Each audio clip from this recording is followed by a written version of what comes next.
बच्चों क्वेश्चन आपकी स्क्रीन पे आ चुका है। एक बार मैं आप सबके लिए क्वेश्चन को रीड कर देता हूँ। क्वेश्चन लिखा गया है, the sum of first three numbers in AP is 18 if product of first and third term is 5 times the common difference find three numbers. Hindi में भी मैं रीड कर देता हूँ। तो हिंदी में लिखा गया है, किसी समांतर श्रेणी की प्रथम तीन संख्याओं का योगफल 18 है। यदि पहले और तीसरे पद का गुणनफल सार्व अंतर का 5 गुना हो तो तीन संख्याओं को ज्ञात कीजिए। कहने का मतलब यह है बच्चों, क्वेश्चन में आपसे तीन संख्याएं, थ्री नंबर्स पूछे जा रहे हैं और वो तीनों के तीनों नंबर बच्चों एपी में दिए गए हैं।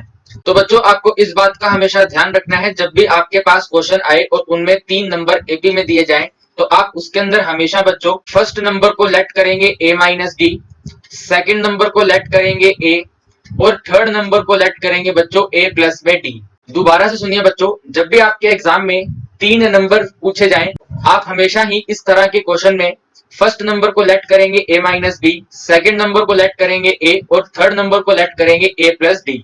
तो हम यहाँ पर सबसे पहले लिखेंगे लेट थ्री नंबर्स बी। जैसा कि मैंने आपको कहा बच्चों, आपको सबसे पहला नंबर लेना है ए माइनस डी, फिर दूसरा नंबर लेना है ए और फिर तीसरा नंबर ले लेना है ए प्लस में डी। फिर बच्चों हम यहाँ पर लिखेंगे अकॉर्डिंग टू क्वेश्चन, यानी कि जिस तरह से क्वेश्चन में कहा गया है उसी तरह से हम अपना सॉल्यूशन करना स्टार्ट करेंगे। तो बच्चों क्वेश्चन में बोला गया था, इन तीन नंबर्स का अगर आप सम फाइंड करेंगे तो वो 18 आएगा, यानी कि अगर आप इन तीनों का योगफल निकालेंगे तो वो 18 बनेगा। तो योगफल निकालने का मतलब होता है बच्चों, आप इन तीनों नंबर का एडिशन कर देंगे। तो आप लिखेंगे यहाँ पर a माइनस डी में प्लस करेंगे a और इसमें प्लस कर देंगे a प्लस डी, तो टोटल मिलाकर वैल्यू आ जाएगी 18। अब ध्यान से देखिए बच्चों, माइनस डी और प्लस डी कैंसिल। जब हम a में a प्लस करेंगे तो ये बन जाएगा बच्चों 2a और इस 2a में जब ये वाला a प्लस करेंगे तो बन जाएगा 3a। तो 3a इज इक्वल टू में आ गया 18। तो यहाँ से बच्चों a की वैल्यू आ गई हमारे पास 6। बच्चों हमने a की वैल्यू फाइंड कर ली है 6। इसके बाद क्वेश्चन में लिखा गया था, अगर आप इन तीनों नंबर के पहले और तीसरे का मल्टीप्लीकेशन कर दें तो वो इनके कॉमन डिफरेंस के 5 गुना के बराबर होगा। यानी कि बच्चों आपके पास फर्स्ट नंबर है a माइनस डी और थर्ड नंबर है a प्लस डी। अगर आप बच्चों फर्स्ट को मल्टीप्लाई करते हो थर्ड से तो इनकी जो वैल्यू बनकर आएगी बच्चों वो इनके कॉमन डिफरेंस की वैल्यू d है, तो वो इसके कॉमन डिफरेंस d के 5 टाइम्स के बराबर होगी, ऐसा क्वेश्चन में लिखा गया है। तो हम इसके बाद यहाँ पर लिखेंगे बच्चों सेकंड स्टेटमेंट के लिए, फर्स्ट नंबर यानी कि हम मल्टीप्लाई करेंगे a माइनस डी और थर्ड नंबर यानी कि मल्टीप्लाई करेंगे a प्लस डी, तो इक्वल टू में आएगा प्यारे बच्चों 5 मल्टीप्लाई कॉमन डिफरेंस की वैल्यू है d। फिर इसके बाद बच्चों जब आप a माइनस डी और a प्लस डी को मल्टीप्लाई करेंगे तो आप ये जानते हैं बच्चों a प्लस बी और a minus B a square minus B square होता है, तो इसके लेफ्ट हैंड साइड में भी हमारे पास a स्क्वायर माइनस में d स्क्वायर आ जाएगा और इक्वल टू में रहेगा हमारे पास 5d। इसके बाद बच्चों देखिए, आपने a की वैल्यू 6 निकाली है तो आप यहाँ लिख देंगे 6 का स्क्वायर माइनस में d स्क्वायर और इक्वल टू में लिख देंगे 5d। फिर बच्चों जब 6 का स्क्वायर करेंगे तो यह आएगा 36, माइनस में रहेगा बच्चों d स्क्वायर और इक्वल टू में रहेगा बच्चों 5 मल्टीप्लाई d। फिर बच्चों हम इस माइनस d स्क्वायर को जब राइट हैंड साइड में लेके जाएंगे तो ये प्लस बन जाएगा, तो हमारे पास वैल्यू आएगी d स्क्वायर। फिर इसके साथ लिखेंगे बच्चों 5 मल्टीप्लाई d और फिर बच्चों हम जब प्लस के 36 को अपने राइट हैंड साइड में लेकर आएंगे तो ये माइनस हो जाएगा, तो आएगा माइनस का 36 और इक्वल टू में लिख देंगे बच्चों 0। अब बच्चों आपको 36 को 2 पार्ट्स में स्प्लिट करना है और वो स्प्लिट इस तरह से करना है बच्चों कि माइनस करने पर आपके पास वैल्यू 5 आ जाए। तो आप बच्चों यहाँ पर वैल्यू निकालेंगे 9 एंड 4। 9 में से 4 माइनस करेंगे तो 5 आ जाएगा और 9 में जब 4 मल्टीप्लाई करेंगे तो 36 भी आ जाएगा। यानी कि बच्चों हम इस 5d को 2 पार्ट्स में स्प्लिट करके लिखेंगे, एक लिखेंगे 9d और फिर लिखेंगे 4d। Minus 36 as it is रहेगा, d स्क्वायर भी एज इट इज रहेगा, यहाँ आ जाएगा प्लस और इक्वल टू में लिख देंगे 0। फिर बच्चों फर्स्ट 2 टर्म्स में से d कॉमन ले लेंगे तो वैल्यू आएगी d प्लस में 9। फिर लास्ट 2 टर्म्स में से बच्चों माइनस 4 कॉमन ले लेंगे तो वैल्यू आएगी d माइनस में 9 और इक्वल टू में लिख देंगे 0। अब बच्चे कह रहे हैं सर d माइनस 9 नहीं आएगा, आपने सर मिस्टेक कर दी, आपने माइनस 4 को कॉमन लिया है। तो बच्चे कह रहे हैं सर जब भी आप माइनस को कॉमन लेते हैं तो आने वाली टर्म्स के साइन चेंज हो जाते हैं। आपने सर इस माइनस 4d से प्लस d तो लिख दिया, लेकिन आपने सर माइनस के 36 को प्लस करके नहीं लिखा, तो ब्रैकेट में आएगा d प्लस 9। आपको भी बच्चों अपने एग्जाम में इस बात का ध्यान रखना है कि जब भी आप माइनस कॉमन लेंगे तो माइनस के आगे आने वाली टर्म्स के बच्चों साइन चेंज हो जाते हैं। फिर बच्चों आपके पास एक ब्रैकेट बन जाएगा d प्लस में 9 और एक ब्रैकेट बन जाएगा बच्चों d माइनस 4 इक्वल टू में लिख देंगे 0। फिर बच्चों लिखेंगे d प्लस में 9 की वैल्यू अगर 0 के बराबर है तो d की वैल्यू आ जाएगी माइनस 9, यहाँ लिखेंगे, और d माइनस 4 की वैल्यू अगर 0 के बराबर है बच्चों तो d की वैल्यू आ जाएगी 4। इसका मतलब ये हुआ बच्चों की कॉमन डिफरेंस की वैल्यू 2 है, एक है -9 और एक है 4। क्योंकि बच्चों हमारे क्वेश्चन में ऐसा नहीं लिखा गया कि आपको डी पॉजिटिव लेना है नेगेटिव लेना है, तो हमारे इसके दो आंसर निकल के आएंगे। एक निकल के आएगा डी -9 से और एक आंसर निकल के आएगा डी इक्वल टू 4 लेकर। तो बच्चों हम यहाँ पर लिखेंगे 3 numbers if a is equal to 6 and d is equal to -9। तो आप बच्चों यहाँ पर लिखेंगे a माइनस में d कोमा a और फिर लिखेंगे a प्लस में d। बच्चों a की जगह पर लिखेंगे 6 तो हमारे पास वैल्यू आएगी 6 में से माइनस करेंगे माइनस का 9 तो बच्चों d ब्रैकेट में आएगा -9। फिर बच्चों हम a की जगह पे 6 लिखेंगे, फिर बच्चों हम a की जगह पे 6 लिखेंगे और प्लस फिर ब्रैकेट में लिखेंगे -9 और ब्रैकेट क्लोज। जब आप बच्चों इसको सोल्व करोगे तो माइनस और माइनस आपस में कट हो जाएगा तो आपके पास वैल्यू आएगी 15 क्योंकि 6 + 9 15 होता है। इसके बाद बच्चों 6 आएगा और प्लस और माइनस करेंगे बच्चों तो आपके पास माइनस आ जाएगा और 6 में से 9 को माइनस करेंगे तो बच्चों आपके पास वैल्यू आएगी -3। तो बच्चों अगर आप d को -9 लोगे तो अभी आपने इसकी वैल्यूज निकाली है। पहला नंबर आपके पास आएगा 15, दूसरा नंबर आपके पास आएगा 6 और तीसरा नंबर आपके पास आएगा -3। इसी तरह बच्चों आप यहाँ लिखेंगे 3 numbers if a is equal to 6 comma लगाकर d is equal to 4। तो आप यहाँ लिखेंगे बच्चों a माइनस में d कोमा a और कोमा a प्लस d। बच्चों आपके पास a की वैल्यू 6 है, 6 में से माइनस कर देंगे 4, फिर a की जगह पे 6 फिर कोमा a प्लस 4 है तो लिख देंगे 6 प्लस में 4 और ब्रैकेट क्लोज। फिर बच्चों 6 में से 4 माइनस करेंगे तो 2 और 6 एज इट इज और 6 प्लस 4 करेंगे तो 10। इसका मतलब ये बना बच्चों अगर आप d की वैल्यू 4 लेते हैं तो आपके जो 3 नंबर निकल के आएंगे वो निकल कर आएंगे 2, 6, 10। तो बच्चों इस क्वेश्चन के दो पॉसिबल आंसर है। पहला आंसर है 15, 6, -3 और दूसरा आंसर है 2, 6, 10। देन नेक्स्ट क्वेश्चन में प्यारे बच्चों आपको x की वैल्यू फाइंड करनी है। आपको बच्चों x का मान ज्ञात करना है और x की वैल्यू फाइंड करने के लिए बच्चों आपको एपी में और x की वैल्यू फाइंड करने के लिए बच्चों अगर आप इस AP 2 + 6 + 10 से लेकर अगर x तक ये और x की वैल्यू फाइंड करने के लिए बच्चों आपको एक ये इक्वेशन दी गई है। बच्चों अगर आप इस इक्वेशन को ध्यान से देखेंगे तो इसके अंदर एडिशन हो रखा है टर्म्स का और हमें एडिशन करके वैल्यू दे रखी है 1800। इसका मतलब यह है बच्चों अगर आप 2 + 6 + 10 से लेकर x तक प्लस करोगे तो आपके पास वैल्यू निकल कर आएगी 1800। तो आपको बताना है वो x क्या है। तो बच्चों जब आप इसको सोल्व करना स्टार्ट करोगे तो आप देख सकते हो लेफ्ट हैंड साइड के अंदर 2 से लेकर x तक की जो आपकी एपी दी गई है उसमें फर्स्ट टर्म जो है वो 2 है क्योंकि एपी 2 से स्टार्ट हो रही है। और बच्चों जो कॉमन डिफरेंस d है वो हमारे पास निकल के आएगा 6 - 2 करेंगे तो 4। तो बच्चों आपने फर्स्ट टर्म की वैल्यू निकाली 2 और कॉमन डिफरेंस की वैल्यू निकाली 4। इसके बाद बच्चों आप इसके अंदर सम ऑफ n टर्म्स वाला फॉर्मूला लगाओगे तो आप लिखोगे यहाँ पे s ऑफ n बच्चों आपको क्वेश्चन में दिया गया है 1800।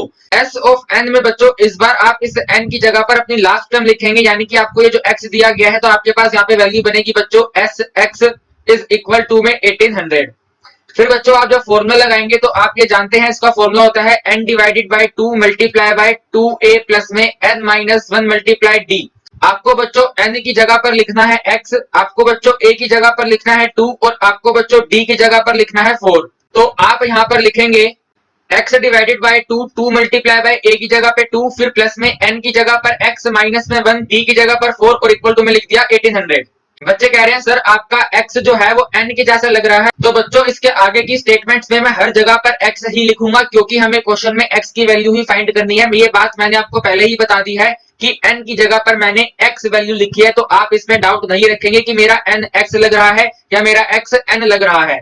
तो बच्चों आप जब इसको सोल्व करेंगे तो यहाँ पर लिखेंगे x divided by 2 multiply bye 2 into 2 करेंगे तो 4 और प्लस में 4 को x से मल्टीप्लाई करेंगे बच्चों तो 4x और -1 से मल्टीप्लाई करेंगे तो -4 और इक्वल टू में लिख देंगे 1800। फिर बच्चों आपके पास वैल्यू आएगी x divided by 2 multiply bye +4 -4 cancel बचेगा सिर्फ 4x और इक्वल टू में लिख देंगे 1800। फिर बच्चों आपका जो 2 है और 4 है कैंसिल हो जाएगा, आपके पास ऊपर 2 बच जाएगा और आपके पास बच्चों इनका मल्टीप्लीकेशन आएगा 2x² और इक्वल टू में आ जाएगा बच्चों 1800। बच्चों 2 से 1800 कैंसिल हो जाएगा 900 पर तो आपके पास x² की वैल्यू आ जाएगी 900। फिर बच्चों आप लिखेंगे x is equal to square root of 900। बच्चों x की वैल्यू यहाँ पर नेगेटिव नहीं हो सकती क्योंकि x जो है वो एक सम को रिप्रेजेंट कर रहा है तो वहां पर जो हर जगह प्लस प्लस प्लस हो रहा है वहां पर नेगेटिव टर्म नहीं आएगी क्योंकि आपकी जो एपी है बच्चों वो इंक्रीजिंग ऑर्डर में है। आपका जो कॉमन डिफरेंस है वो पॉजिटिव है। तो अगर कॉमन डिफरेंस पॉजिटिव है बच्चों तो आपका जो x है वो नेगेटिव नहीं हो सकता। तो आप यहाँ पर x की पॉजिटिव वैल्यू निकाल कर लिखेंगे प्लस का 30, क्योंकि 900 का स्क्वायर रूट 30 होता है। तो बच्चों आपने x की वैल्यू निकाली 30 और यही आपके इस क्वेश्चन का आंसर है।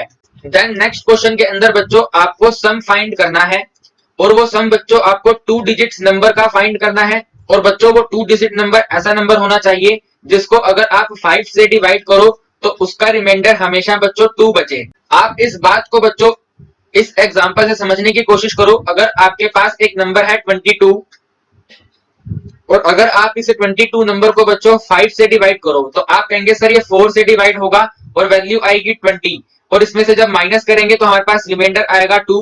तो आपके क्वेश्चन के अंदर बच्चों ये ऐसा ही नंबर कह रहे हैं जैसा मैंने यहाँ पर 22 लिया है। तो क्वेश्चन के अंदर ऐसा नंबर बोला है जिसका रिमाइंडर हमेशा ही 2 आए और वो 5 से डिविजिबल हो। 5 से डिविजिबल होने के बाद रिमाइंडर 2 आए। तो आप लोग बच्चों मुझे ये बताओ कि सबसे पहला नंबर कौन सा है जो 5 से डिविजिबल होता है। अब बच्चे कहेंगे सर हम ऐसा नंबर क्यों बताएं जो 5 से डिविजिबल होता है, क्वेश्चन में बोला गया है कि रिमाइंडर 2 आना चाहिए। तो प्यारे बच्चों आप पहले ये बताइए कि जो नंबर मैं आपसे पूछ रहा हूं वो क्या है। तो आप कहेंगे सर जो 2 डिजिट नंबर है और 5 से डिविजिबल होगा वो होगा 10, 10 के बाद होगा 15 और 15 के बाद होगा 20। इसी तरह बच्चों जो लास्ट में नंबर आएगा 2 डिजिट वो कौन सा आएगा। तो आप कहेंगे सर लास्ट में 2 डिजिट नंबर आएगा 95। 95 ही ऐसा नंबर है जो लास्ट में 5 से डिविजिबल होगा, अदरवाइज 100 डिविजिबल होगा लेकिन वो 3 डिजिट नंबर है। अब बच्चों क्वेश्चन के अंदर हमें बोला गया था रिमाइंडर 2 आना चाहिए। तो आप करेंगे क्या, इन सभी में +2 कर देंगे, अपनी सभी टर्म्स में बच्चों +2 कर देंगे। तो जब आप हर एक टर्म में +2 करेंगे बच्चों तो आपके पास जो अब नंबर निकल के आएंगे वो निकल कर आएंगे 12, 17, 22 और लास्ट में आएगा 97। तो बच्चों आपको जो एपी लेनी है वो ये वाली एपी लेनी है 12, 17, 22 से लेकर 97 और इन्हीं एपी का आपको सम फाइंड करना है क्वेश्चन में क्या होगा।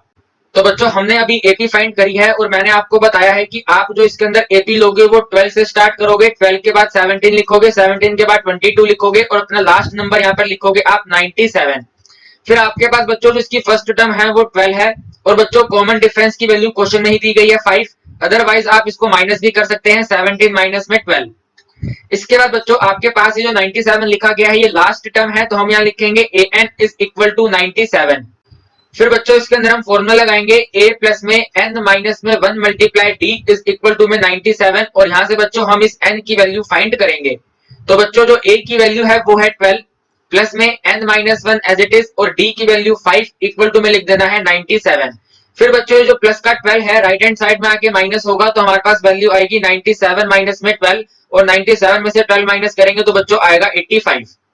यहाँ बच्चों आपके पास आएगा 5 मल्टीप्लाई n माइनस 1 और यहाँ आएगा आपके पास n माइनस में 1 जो आपका ये 5 है बच्चों वो इस 85 के डिवीजन में आ जाएगा। फिर बच्चों आपके पास वैल्यू आएगी n minus 1 is equal to में 17 क्योंकि हम जब 85 को 5 से डिवाइड करेंगे तो हमारे पास वैल्यू आएगी 17।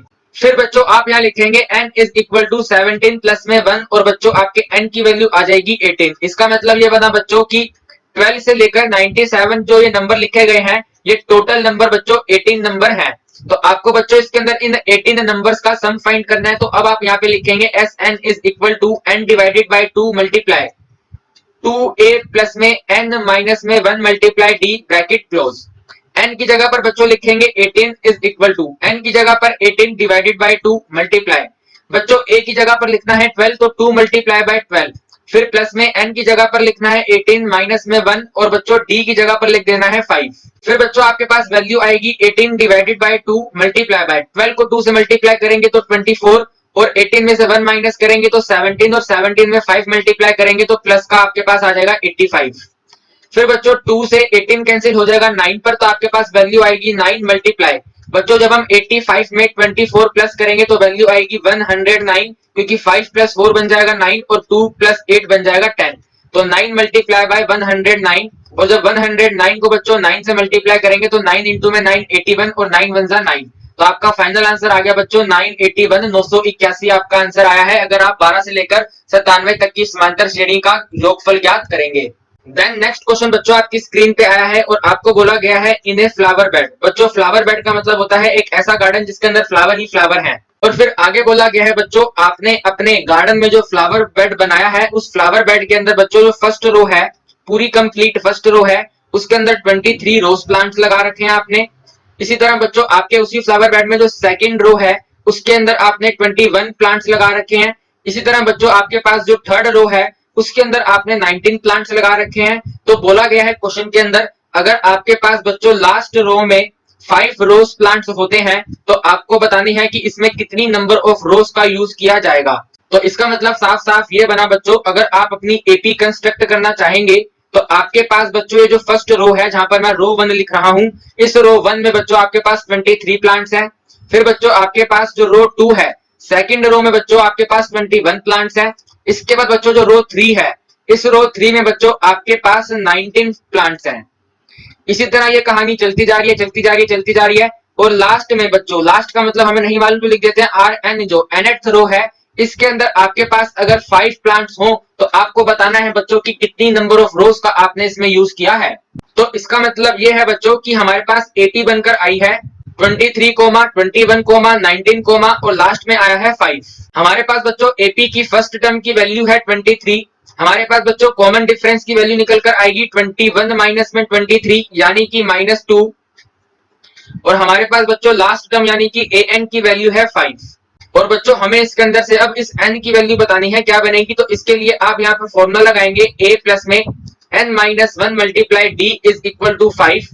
हमारे पास फर्स्ट टर्म की वैल्यू है बच्चों 23 प्लस में n हमें निकालना है -1 और कॉमन डिफरेंस की वैल्यू है -2 और इक्वल टू में आ जाएगा 5। बच्चों 23 जो प्लस का है वो राइट हैंड साइड में आके माइनस आएगा, तो आप लिखेंगे 5 माइनस में 23 और 23 में से जब 5 को माइनस करेंगे बच्चों तो हमारे पास वैल्यू आएगी -18 और हमारे लेफ्ट हैंड साइड में -2 multiply by n-1 as it is रहेगा। फिर लिखेंगे बच्चों n-1 और -2 यहाँ पे डिवाइड में आएगा, माइनस से माइनस कैंसिल, 2 से 18 कैंसिल 9 पर। तो इसका मतलब ये हुआ बच्चों कि n-1 की वैल्यू जो है वो 9 के बराबर है। इसका मतलब ये हुआ कि n की वैल्यू जो है वो 9 प्लस में 1 है और यहाँ से बच्चों n की वैल्यू आ जाएगी 10। n की वैल्यू 10 आने का मतलब है बच्चों क्वेश्चन में आपसे जो हाउ मेनी रोज पूछा गया है उसका आप आंसर लिखेंगे there are 10 rows in a flower bed. तो बच्चों हमने इसके लास्ट में यहाँ पर स्टेटमेंट लिख दी है कि there are 10 rows in flower bed. और बच्चों जो क्वेश्चन आपके स्टेटमेंट की फॉर्म में आता है उसका लास्ट एंड फाइनल आंसर भी स्टेटमेंट में ही दिया जाता है। यानी कि अगर मैं n इक्वल टू 10 लिखकर छोड़ देता तो हमारा एग्जामिनर हाफ मार्क्स डिडक्ट कर सकता था। तो हम स्टेटमेंट वाले क्वेश्चन में ध्यान रखेंगे कि फाइनल आंसर जो है वो स्टेटमेंट में ही दिया जाए।